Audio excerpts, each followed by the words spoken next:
Hello, good morning बच्चों। आपका एक बार फिर से स्वागत है केमिस्ट्री पॉइंट। अब देखिए, हम लोग पिछले क्लास में पढ़े थे वॉइड के बारे में। हम आपको बोले थे जब हम लोग सॉलिड का क्लोज पैकिंग करते हैं तो उसमें कुछ फ्री स्पेस आपको वैकेंट रह जाता है और उस फ्री स्पेस को हम लोग नाम देते हैं क्या? वॉइड। अब ये जो है वॉइड हम लोग पढ़े थे दो टाइप का। एक को नाम दिए थे हम लोग टेट्राहेड्रल वॉइड और एक को नाम दिए थे हम लोग ऑक्टाहेड्रल वॉइड। हम बोले थे आपको कि देखिए, अगर आपके पास में 4 स्फीयर है और 4 स्फीयर के बीच में जो खाली जगह आपका मिलता है उसी को हम लोग नाम देते हैं क्या? वॉइड। और 4 के बीच में, इसीलिए इसको हम लोग नाम देते हैं क्या? Tetrahedral void. तो हम लोग पढ़े कि वॉइड सर दो तरह का, अगर 8 स्फीयर के बीच में बने उसको बोलते हैं हम लोग ऑक्टाहेड्रल वॉइड, और अगर 4 स्फीयर के बीच बने उसको नाम देते हैं हम लोग क्या? Tetrahedral void. अब देखिए, हम लोग इसके बाद देखे थे क्या कि टेट्राहेड्रल वॉइड और ऑक्टाहेड्रल वॉइड का लोकेशन कहाँ पे मिलेगा। तो देखिए, हम लोग बात किए थे क्या, देखिए आपका यूनिट सेल हुआ, ये है यूनिट सेल। इस यूनिट सेल के अंदर में आपके पास में हम बोले थे क्या, 4 होता है बॉडी डायगोनल। देखिए 4 होता है बॉडी डायगोनल। तो देखिए बॉडी डायगोनल पे, प्रत्येक बॉडी डायगोनल पे 2 होता है आपका टेट्राहेड्रल वॉइड। तो देखिए टेट्राहेड्रल वॉइड प्रत्येक बॉडी डायगोनल पे आपको दिखाई देगा 2। और जो ऑक्टाहेड्रल वॉइड होता है वो ऑक्टाहेड्रल वॉइड आपको कहां पे मिलता है? एज पे, और एक मिलता है कहां पे? बॉडी सेंटर में। तो देखिए जो टेट्राहेड्रल वॉइड है आपका, वो टेट्राहेड्रल वॉइड आपका जो है प्रत्येक बॉडी डायगोनल पर, एवरी बॉडी डायगोनल पे 2-2 आपको ऑक्टेट होगा। तो बताइए एक क्यूब के अंदर में टोटल 4 बॉडी डायगोनल, 1 पे 2 तो 4 पे कितना? 8। तो टोटल 8 आपको टेट्राहेड्रल वॉइड मिलेगा। इसके बाद ऑक्टाहेड्रल वॉइड। ऑक्टाहेड्रल वॉइड प्रत्येक एज पे, एवरी एज सेंटर पे और बॉडी सेंटर के अंदर में आपको मिलता है क्या? Octahedral void. अब देखिए हम लोग इसके बाद लोकेशन का बात किए। अब देखिए इसमें एक छोटा सा वर्ड और है जिसको आप समझेंगे, थोड़ा सा बोर्ड पे बने रहे, ध्यान से देखिए। मान लेते हैं क्या, number of sphere. Number of sphere, number of sphere forming the lattice, number of sphere forming the lattice is n।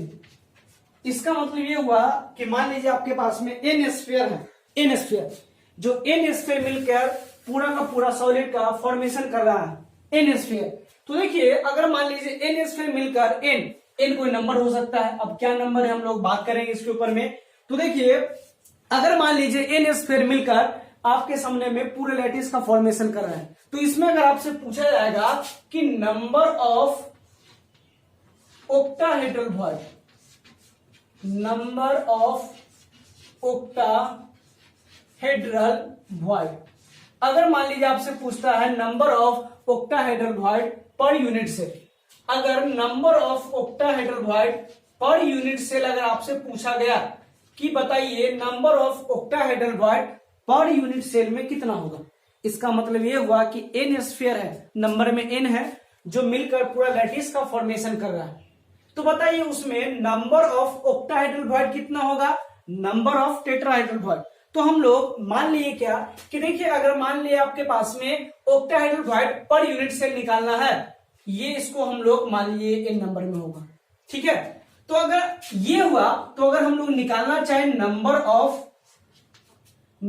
Of tetrahedral void, अगर बाबू हम लोग निकालना चाहे number of tetrahedral void per unit cell, तो अगर हम लोग निकालना चाहे number of tetrahedral void per unit cell में टेट्राहेड्रल वॉइड का नंबर कितना होगा। तो अगर मान लीजिए किसी भी यूनिट सेल में अगर n स्फीयर मिलकर पूरे यूनिट सेल का फॉर्मेशन कर रहा है, तो उसमें जो आपका ऑक्टाहेड्रल वॉइड होगा उसका नंबर n, और जो टेट्राहेड्रल वॉइड होगा उसका नंबर 2n। यानी जितना आपका टेट्राहेड्रल वॉइड होगा उसका हाफ होगा ऑक्टाहेड्रल वॉइड। क्या बोल सकते हैं हम लोग, जितना ऑक्टाहेड्रल वॉइड आपको मिलेगा उसका 2 गुना मिलेगा क्या? Tetrahedral void. अब ये बात सर समझ में तो आया ही नहीं, आप क्या बता दिए। तो देखिए ये हम क्या बताएं आपको, ये जो लिखा हुआ है किस ऑक्टाहेड्रल वॉइड और टेट्राहेड्रल वॉइड कि n स्फीयर मिला और मिलकर एक यूनिट सेल का फॉर्मेशन किया, उसमें number of octahedral void per unit cell हो गया n और number of tetrahedral void per unit cell हो गया 2n। इसका मतलब क्या हुआ, इसका मीनिंग क्या है? तो देखिए इसका सिंपल सा मतलब क्या है कि देखिए अगर मान लीजिए आपके पास में एससीसी है, सिंपल क्यूबिक यूनिट सेल, तो बताइए उसमें टोटल कितना एटम प्रेजेंट होता है पर यूनिट सेल में? तो हम लोग पढ़े एससीसी में number of atom per unit cell होता है 1। अब अगर 1 होता है इसका मतलब n का वैल्यू आपको पता चल गया कि सर 1 यूनिट सेल उस पूरे एससीसी में सिर्फ 1 एटम हो। अब देखिए पर यूनिट सेल में अगर 1 एटम है उसमें ऑक्टाहेड्रल वॉइड का नंबर हो गया n। अगर पूछा जाएगा टेट्राहाइड्रल वॉइड तो 2 इंटू n का वैल्यू 1 और 2 को 1 से हम लोग मल्टीप्लाई करेंगे तो 2 1 जा 2 तो हो जाएगा 2। इसका मतलब अगर मान लीजिए आपके पास में बीसीसी दिया तो देखिए बीसीसी में number of atom per unit cell कितना होगा? तो number of atom per unit cell 2। तो देखिए ये जो निकला ये निकला n का वैल्यू, ये हुआ n का वैल्यू 2। अब देखिए ऑक्टाहेड्रल वॉइड का नंबर आपको निकालना है तो देखिए n का वैल्यू z का वैल्यू हुआ 2, तो जितना n का वैल्यू होगा उतना ही आपका ऑक्टाहेड्रल वॉइड और उसका दोगुना क्या हो जाएगा? Tetrahedral void. तो वही लिखा हुआ है कि मान लीजिए अगर n स्फीयर है, अगर मिलकर किसी भी लैटिस का फॉर्मेशन करे तो उसमें टेट्राहेड्रल वॉइड का नंबर n और ऑक्टाहेड्रल वॉइड का नंबर n और टेट्राहेड्रल वॉइड का जो नंबर होगा वो नंबर होगा आपको कितना? 2। अब देखिए इस पे बेस्ड क्वेश्चन भी है, वॉइड से रिलेटेड क्वेश्चन है फॉर्मूला प्रेडिक्शन का। तो कैसे हम लोग इसको यूज करेंगे तो हम एक क्वेश्चन आपको दिखाते हैं, आप देखिए पहले समझिए उसको, उसके बाद जहां भी आपको डाउट होगा आप बोल सकते हैं। पहले एक बार आप देखिए क्वेश्चन क्या बोल रहा है। एक छोटा सा क्वेश्चन है, उस क्वेश्चन को लिखते हैं। देखिए एक क्वेश्चन है आपके पास में ऐसा लिखा हुआ है बाबू, देखिए एक क्वेश्चन है in a solid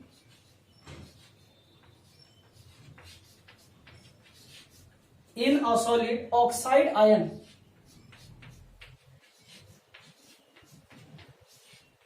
in a solid oxide ion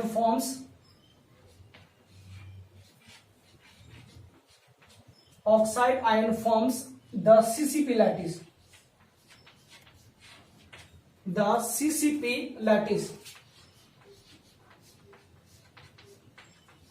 CCP lattice while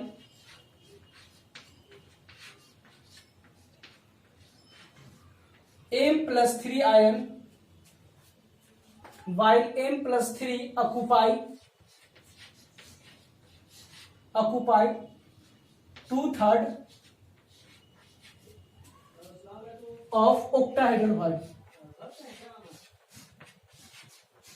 2/3 of octahedral word. 2/3 of octahedral word. Predict the formula.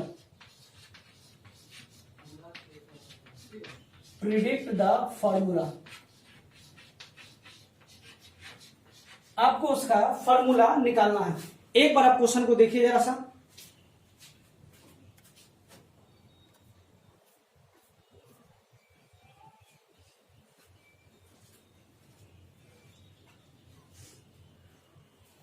देखिए ये क्वेश्चन है आपका। अब इसमें आपको फॉर्मूला का प्रेडिक्शन पूछ रहा है कि वो फॉर्मूला क्या होगा। तो देखिए सबसे पहले आप समझिए एक सॉलिड है जो ऑक्साइड आयन का फॉर्मेशन कर रहा है, वो भी किस टाइप का? सीसीपी। आपका होगा सर सीसीपी बोलने का मतलब CCP is basically FCC. FCC को हम लोग बेसिकली बोलते हैं क्या? सीसीपी। तो बताइए अगर एफसीसी है सीसीपी यानी कि हम लोग बोल सकते हैं ये बेसिकली क्या है? एफसीसी। अगर ये एफसीसी है तो इसमें पता है number of atom per unit cell कितना होता है? Number of atom per unit cell. Per unit cell में जो नंबर होता है वो कितना होता है एफसीसी में? ये होता है 4। अब तो देखिए हम लोग सबसे पहले क्वेश्चन को पढ़ के हम लोग ये बता दिए कि नंबर ऑफ एटम एफसीसी में या सीसीपी में कितना? 4। अब देखिए यहां पे बोला क्या जा रहा है? In a solid oxide and forms the CCP lattice while M+3 occupy 2/3। तो देखिए जितना नंबर ऑफ एटम है इसमें number of atom per unit cell 4 है। इसका मतलब अगर आपसे पूछा जाए कि number of oxide ion, number of oxide ion per unit cell.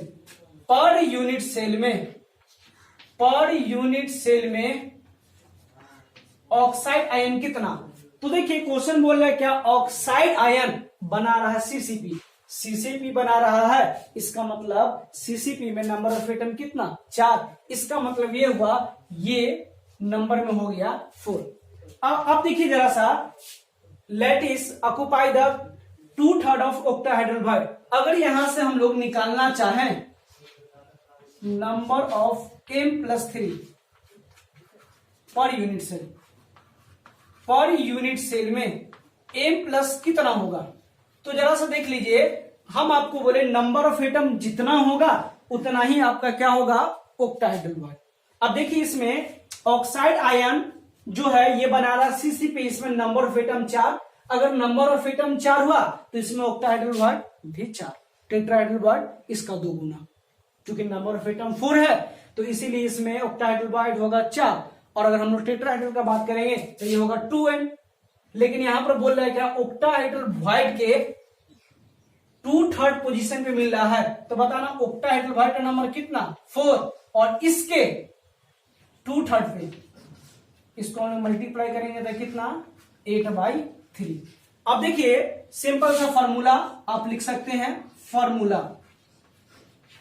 Formula अगर आपको यूज करना है तो देखिए फॉर्मूले में आपको एक तो मेटल है और एक है ऑक्साइड।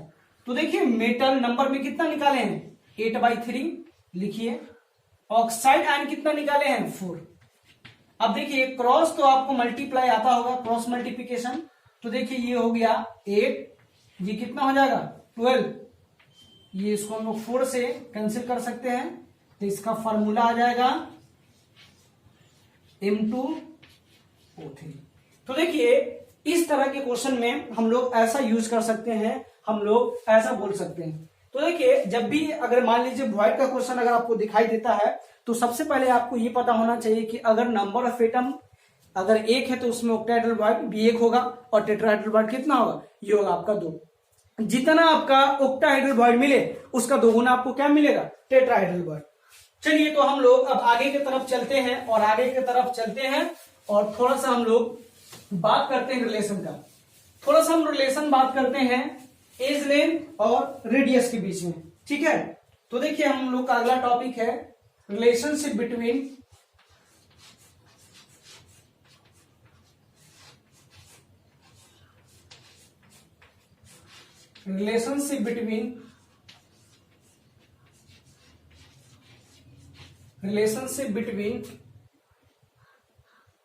एज लेंथ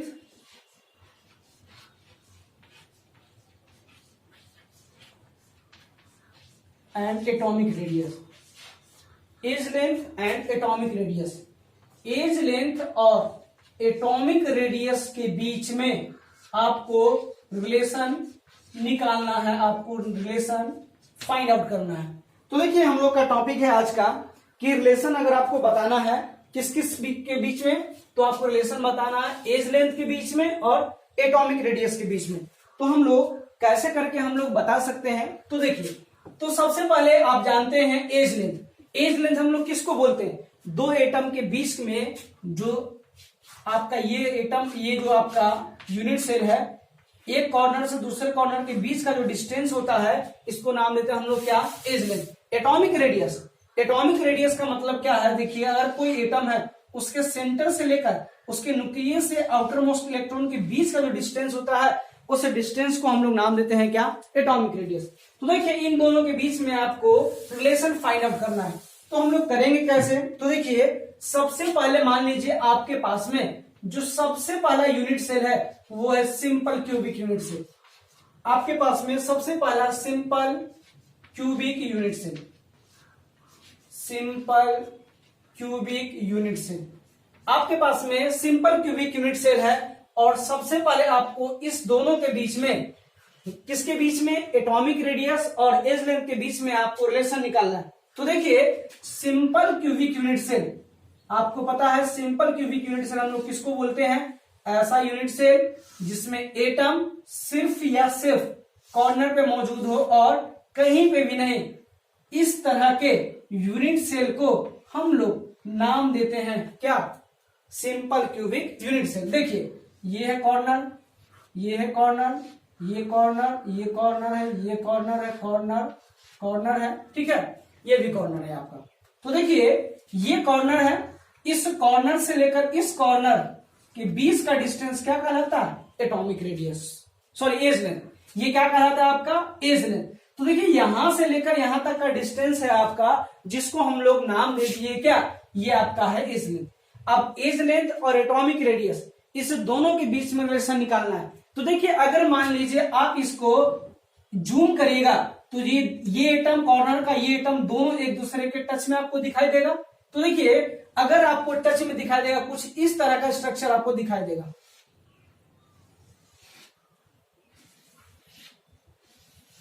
सिर्फ हम एक पोर्शन को दिखा रहे हैं, देखिए आप अभी हम सिर्फ एक पोर्शन को दिखा रहे हैं, इस वाले इस वाले इस वाले, सिर्फ इस पोर्शन को आपको दिखा रहे हैं। तो देखिए ये है कॉर्नर, ये कॉर्नर, इसके बीच का जो ये डिस्टेंस ये एज लेंथ ए।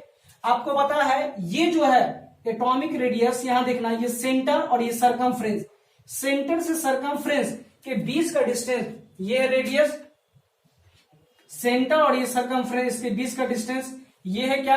Atomic radius. जरा बताइए जरा सा आप, इस एज लेंथ में रेडियस आपको कितना दिखाई दे रहा है? 2 रेडियस। तो हम लोग बोल सकते हैं क्या एज लेंथ जो है आपका ये 2 गुना है किसके? ये जो एज लेंथ है, ये अगर 2 रेडियस को हम लोग ऐड कर देंगे तो अपने को क्या मिलेगा? Edge length. अगर अपने को रेडियस निकालना है तो रेडियस कितना हो जाएगा? एज लेंथ का आधा।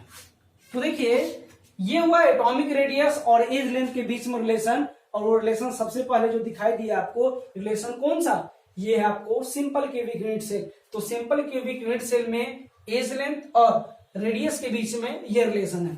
अब अगर हम लोग बात करते हैं फेस सेंटर का, 1 बाय 1 हम लोग बात करते हैं face centre cubic unit cell का।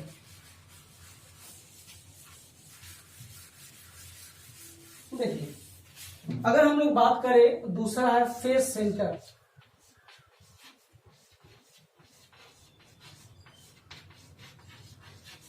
Face centre cubic unit cell, face centre cubic unit cell, इसको हम लोग बोलते हैं एफसीसी। आपको पता है simple cubic unit cell, face centre cubic unit cell, body centre cubic unit cell. तो जरा से देखिए face centre cubic unit cell हम लोग किसको बोलेंगे? तो देखिए face centre cubic unit cell हम लोग वैसे को बोलते हैं, वैसे यूनिट सेल को जिसमें एटम या पार्टिकल जो है वो कॉर्नर के साथ साथ सभी फेस पे प्रेजेंट हो। तो देखिए ये तो कॉर्नर हुआ, ये फेस है, ये फेस है, ये फेस है, ये फेस है, ये फेस है और ये फेस है। अब देखिए face centre cubic unit cell FCC का अरेंजमेंट कुछ इस तरह से होता है कि एक दूसरे जो कॉर्नर है, एक कॉर्नर दूसरे कॉर्नर को टच नहीं कर पाता। अगर आप टच नहीं कर पाएगा तो देखिए सिर्फ ये पोर्शन जो आपको ये वाला ये वाला ये वाला ये वाला ये पोर्शन सिर्फ इसको टच करेगा। तो देखिए अगर हम लोग सिर्फ ऊपर वाले पार्ट को अगर आपको दिखाना चाहे तो देखिए जरा सा ऊपर वाला पार्ट कैसे बना हुआ है। देखिए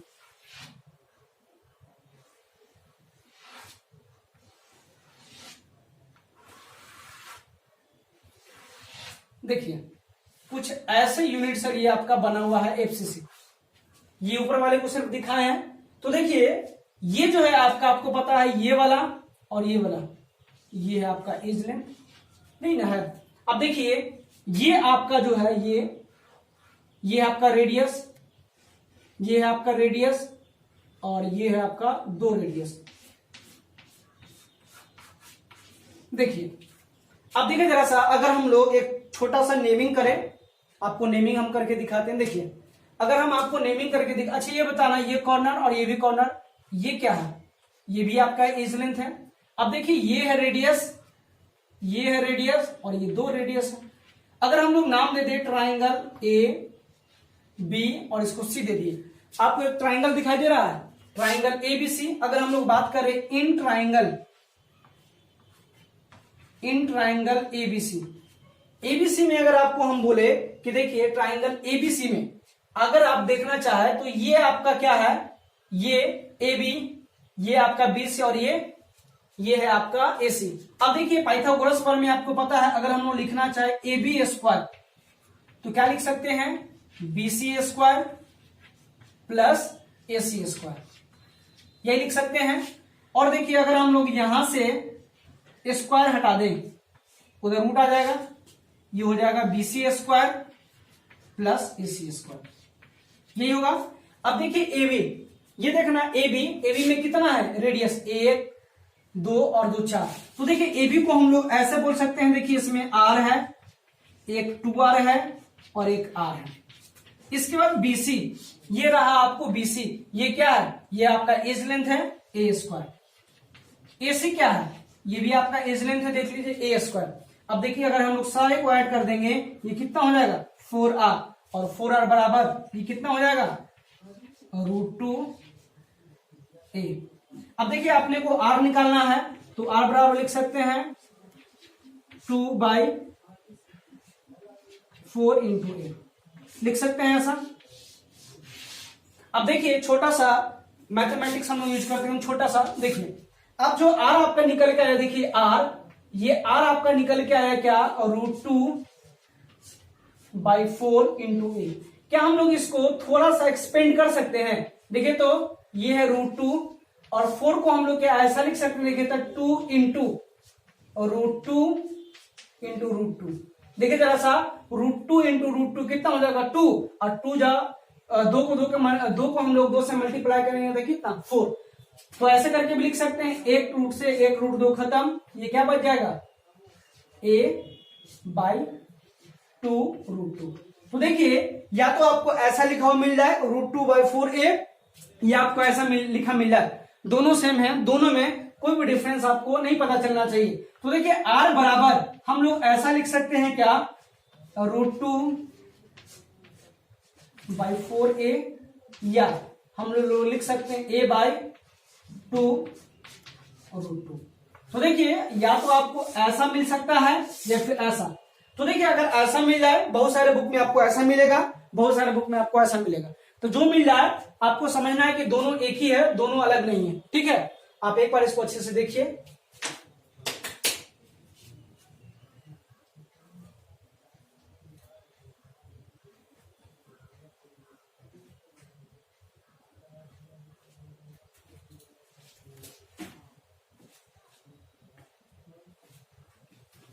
फिर हम लोग आते हैं नेक्स्ट कैटेगरी, वह है आपका BCC, body centre cubic unit cell. देखिए हम लोग body centre cubic unit cell में आते हैं, जरा सा देखिए उसका हम लोग निकालते हैं।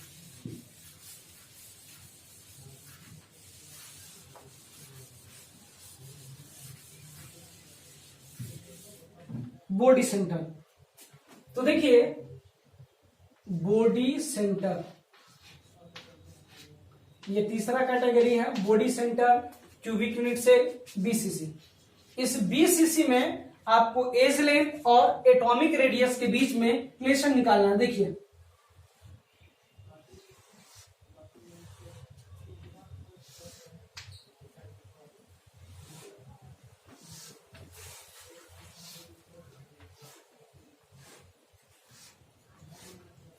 ये कॉर्नर है, कॉर्नर है, कॉर्नर, ये भी कॉर्नर, कॉर्नर। बॉडी सेंटर तो हम लोग उसको बोलते हैं, ठीक है, जहां पे एटम कॉर्नर के साथ साथ बॉडी में भी प्रेजेंट हो। अब देखिए जरा सा हम आपको दिखाते हैं एक ट्राइंगल को बनते हुए।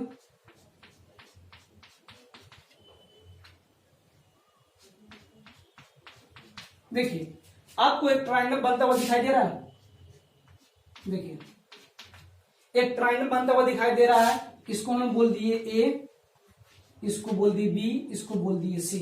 तो जरा सा देखिए ये जो है इसको हम लोग सारे नाम देते हैं क्या, बॉडी डायगोनल, इसको नाम देते हैं हम लोग बॉडी डायगोनल, और इसको हम लोग नाम क्या देते हैं, इसको नाम देते हैं हम लोग फेस डायगोनल। तो देखिए अगर आपको ट्राइंगल एबीसी दिखाई दे रहा होगा, इन ट्राइंगल एबीसी, तो देखिए एबीसी में अब फिर से अगर हम लोग बात करें, अगर अपने को ए बी निकालना होगा, ए बी स्क्वायर, इसको हम लोग पाइथागोरस प्रमेय से हम लोग लिख सकते हैं बीसी स्क्वायर और प्लस एसी स्क्वायर। आपको पता है ये डिस्टेंस कितना, अभी हम लोग निकाले थे आर, आर कितना 4r, ये 4r, बीसी स्क्वायर, ये आपका ए स्क्वायर प्लस कितना आपका ए स्क्वायर। और देखिए अगर हम लोग चाहे इसको, तो आपको जरा पता होगा ये जो है आपका बॉडी सेंटर, ये तो वही है आपका 4R। चलिए ये देखिए जरा सा, ये BC, ये BC है एज लेंथ, और एज लेंथ हम लिखते हैं क्या, a स्क्वायर प्लस, ये जरा अच्छा यहाँ पे गौर कीजिएगा आप, ये जो आपको दिखाई दे रहा है, ठीक है, ये जो आपको दिखाई दे रहा है ये आपका है फेस डायगोनल, और फेस डायगोनल का डिस्टेंस कितना होता है, √2a स्क्वायर, ठीक है। इसको हम लोग सॉल्व कर लेंगे तो r आपका निकल के आ जाएगा और √3/4 इंटू ए। तो देखिए जरा सा, अगर मान लीजिए आपके पास में BCC दिया हो या मान लो FCC दिया हो और सिंपल क्यूबिक, तो देखिए आपको सिर्फ और सिर्फ ये पता होना चाहिए फाइनल रिजल्ट कि आखिर BCC में, FCC में और SCC में एज लेंथ और एटॉमिक रेडियस के बीच में क्या रिलेशन है। बस ये रिलेशन आपको आना चाहिए, बाकी सारा का सारा हम लोग सॉल्व कर सकते हैं। अब देखिए आपके एग्जाम में क्वेश्चन कैसा आएगा, आपके एग्जाम में देखिए रेडियस आपसे पूछा जाएगा और एज लेंथ दिया रहेगा, तो बस आपको फार्मूला लगाना है और इसको सॉल्व कर लेना है। तो देखिए BCC, FCC और SCC, अगर इसमें हम लोग बात करेंगे तो देखिए इस तरह से हम लोग इसको सॉल्व कर सकते हैं। फाइनल रिजल्ट आपको याद होना चाहिए। तो देखिए एक छोटा सा हम लोग क्वेश्चन इसके ऊपर में करते हैं, जरा सा आप देखिए क्या है क्वेश्चन। एक छोटा सा हम लोग क्वेश्चन भी इसके ऊपर में करते हैं, आप देखिए। एक क्वेश्चन है, lithium crystallises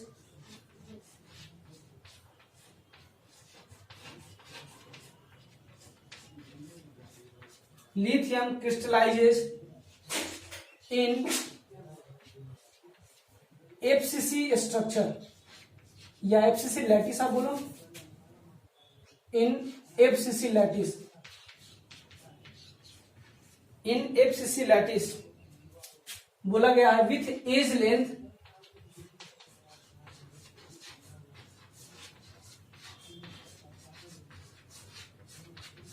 with age length 357 picometer,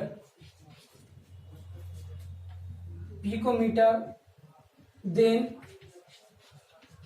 what is the atomic radius,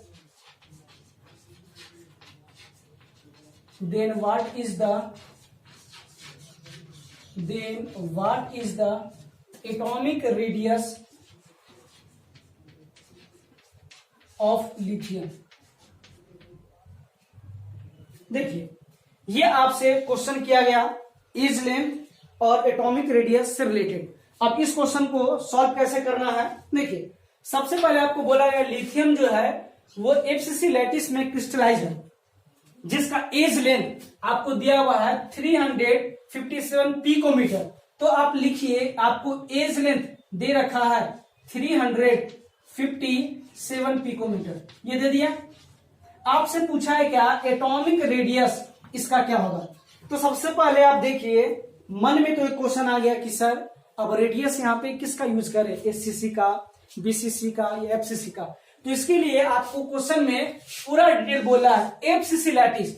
तो जरा सा FCC लैटिस के लिए आप रेडियस जरा बताना, या तो आप ये यूज कर सकते हो a/2√2, या यूज कर सकते हो √2/4 इंटू ए, ये यूज करेंगे।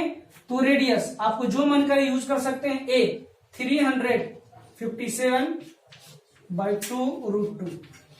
अब इसको हम लोग सॉल्व करेंगे तो आ जाएगा 123.79, और अगर चाहेंगे तो अप्रोक्स में हम लोग इसको 124 पिकोमीटर लिख सकते हैं। तो देखिए जब भी अगर ऐसा क्वेश्चन आया आपको, तो इस तरह के क्वेश्चन को हम लोग ऐसे करके सॉल्व करते हैं। तो देखिए एज लेंथ और एटॉमिक रेडियस के बीच में ये रिलेशन है। अब हम लोग जरा सा बात करते हैं, एक होता है packing efficiency.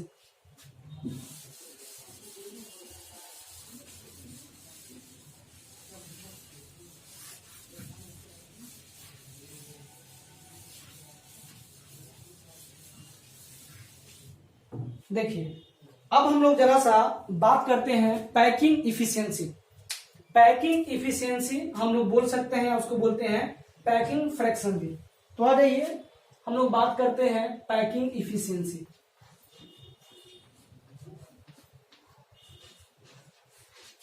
Packing efficiency, packing efficiency या इसी को हम बोल सकते हैं पैकिंग फ्रैक्शन या सिंपली फ्रैक्शन भी बोलते हैं। ये हम लोग का टॉपिक है पैकिंग इफिशियंसी, या हम लोग इसको बोलते हैं पैकिंग फ्रैक्शन। सबसे पहले तो आप इसका मतलब समझिए क्या है। तो देखिए पैकिंग इफिशियंसी या पैकिंग फ्रैक्शन या सिंपली फ्रैक्शन, इसका मतलब ये है कि कोई भी यूनिट से कितना पैक है, कितना परसेंटेज पैक है। तो देखिए इस तरह के पैकिंग को अपने को निकालना है कि आखिर एससीसी हो, बीसीसी हो, एफसीसी हो, ये कितना परसेंट भरा होता है, कितना स्पेस खाली होता है। तो देखिए packing efficiency, packing efficiency short में हम लोग बोलते हैं पी।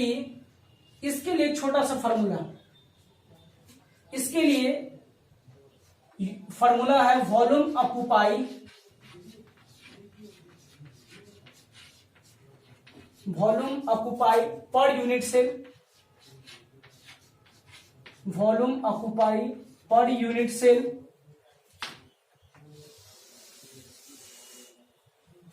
डिवाइड टोटल वॉल्यूम,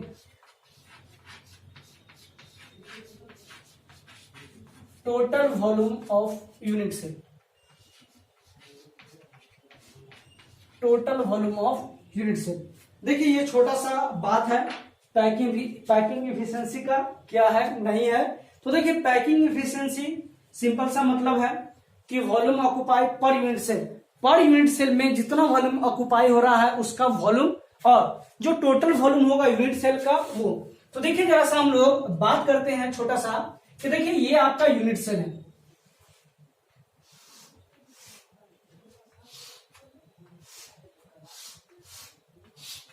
ये यूनिट सेल है, ये आपका यूनिट सेल है, ये एज लेंथ ए। तो जरा सा इस यूनिट सेल, ये आपका क्यूब है, अगर इस यूनिट सेल का अगर आपसे वॉल्यूम पूछा जाए तो बताना वॉल्यूम अगर इसका हम लोग जानते हैं कितना, ए क्यूब, ये होगा ए क्यूब। अब बात रहा volume occupy per unit cell, यानी किसी भी यूनिट सेल में जितना एटम ऑक्युपाई करता है उसका वॉल्यूम। तो देखिए उसका वॉल्यूम हम लोग निकालते हैं कैसे। तो देखिए जैसे मान लीजिए आपके पास में सिंपल क्यूबिक यूनिट सेल है, तो सिंपल क्यूबिक यूनिट सेल में टोटल वॉल्यूम कितना। तो देखिए इसके लिए हम लोग बात करेंगे उसका नंबर का, तो उसमें number of atom per unit cell जो होता है वो होता है 1, बॉडी सेंटर में होता है 2, फेस सेंटर इसमें होता है 4। तो चलिए हम लोग बात करते हैं 1 by 1। जो सबसे पहला आपका है उसको हम लोग बोल दिए सिंपल क्यूबिक यूनिट सेल। जो सबसे पहला आपका है उसका नाम दे दिए हम लोग सिंपल क्यूबिक यूनिट सेल,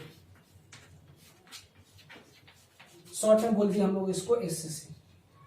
अब देखिए सिंपल क्यूबिक यूनिट सेल हम लोग बोलते हैं इस तरह के यूनिट सेल को जिसमें एटम सिर्फ और सिर्फ कॉर्नर पर हो और कहीं भी नहीं हो, इस तरह के यूनिट सेल को हम लोग नाम देते हैं सिंपल क्यूबिक यूनिट सेल।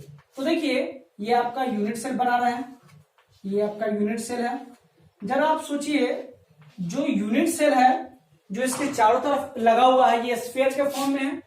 तो अगर हम लोग वॉल्यूम हम लोग निकालना चाहे इसका volume occupy per unit cell, तो अगर हम लोग निकालते हैं volume occupy per unit cell, per unit cell में कितना वॉल्यूम ऑक्युपाई होगा। तो सबसे पहले तो आप ये बता दो कि एससीसी में टोटल नंबर ऑफ एटम कितना 1। और देखिए ये सारा का सारा क्या है स्फीयर, तो बताइए स्फीयर का वॉल्यूम कितना 4/3 पाई आर क्यूब, यही होता है। तो जरा बताना जो आपका एज लेंथ और रेडियस के बीच में हम लोग निकाले थे रिलेशन, तो एससीसी में रेडियस कितना निकला था a/2, तो बस आप फार्मूला यूज कर दो 4/3 जो आपको है फार्मूला 4/3 पाई आर क्यूब। तो बताना आर के जगह पे क्या लिख सकते हैं हम लोग, a/2 का होल क्यूब। तो देखिए ये हो गया 4/3 पाई, ये हो जाएगा a क्यूब और कितना 8 कट जाएगा, ये आ जाएगा पाई a क्यूब और डिवाइड कितना 6। ये तो निकला पर यूनिट सेल का। अगर हम लोग निकाले volume of unit cell, volume of unit cell, अगर यूनिट सेल का हम लोग वॉल्यूम निकाले तो ये निकला a क्यूब। ठीक है, अब पैकिंग जो आपका फ्रैक्शन है उसका फॉर्मूला आप यूज कर सकते हैं। तो पैकिंग फ्रैक्शन बताना volume occupy per unit cell कितना आप निकाले हो। देखो तब ये निकाले हैं पाई a क्यूब डिवाइड 6 और नीचे कितना a क्यूब, इससे ये कैंसिल हो गया, ये आ गया पाई/6। अगर हम लोग इसको सॉल्व करेंगे तो आ जाएगा 0.52 फ्रैक्शन में। अगर हम लोग परसेंटेज निकाले तो ये आ जाएगा 52%। तो देखिए जो आपका सिंपल क्यूबिक यूनिट सेल है वो सिंपल क्यूबिक यूनिट सेल 52% भरा हुआ होता है, उसमें पैकिंग। अगर हम लोग वॉइड का बात करें खाली स्पेस, तो देखिए वॉइड कितना होगा, आप 100 में से 52 को माइनस कर दीजिए, कितना आ जाएगा 48%। इसका मतलब ये हुआ जो आपका सिंपल क्यूबिक यूनिट सेल है उसमें 52% तो भरा हुआ होता है और 48% जो होता है वो वैकेंट स्पेस होता है, वो खाली जगह होता है। तो देखिए पैकिंग इफिशियंसी, तो पैकिंग इफिशियंसी का मतलब कितना स्पेस उस यूनिट सेल में ऑक्युपाई है वो भरा हुआ, और जो जितना भरा हुआ होगा उसको नाम देंगे हम लोग पैकिंग इफिशियंसी। निकालने का एक छोटा सा फॉर्मूला है volume occupied per unit cell और divide total volume of unit cell. तो इस तरह से हम लोग इसको सॉल्व करते हैं। ये रहा पहला आपका जिसका नाम था सिंपल क्यूबिक यूनिट सेल। अब हम लोग बात करते हैं दूसरा फेस सेंटर का। एक बार देख लीजिए इसको आप,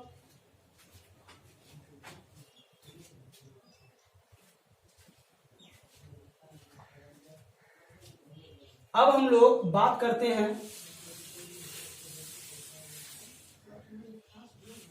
फेस सेंटर का।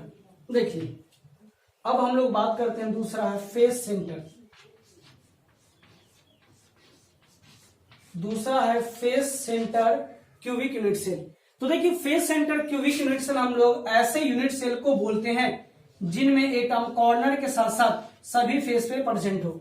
अब देखिए आपको पता होगा face centre cubic unit cell में जो आपका number of atom per unit cell होता है वो कितना होता है, ये होता है 4। तो देखिए टोटल एटम है 4, इसीलिए इसको हम लोग 4 से मल्टीप्लाई कर देंगे।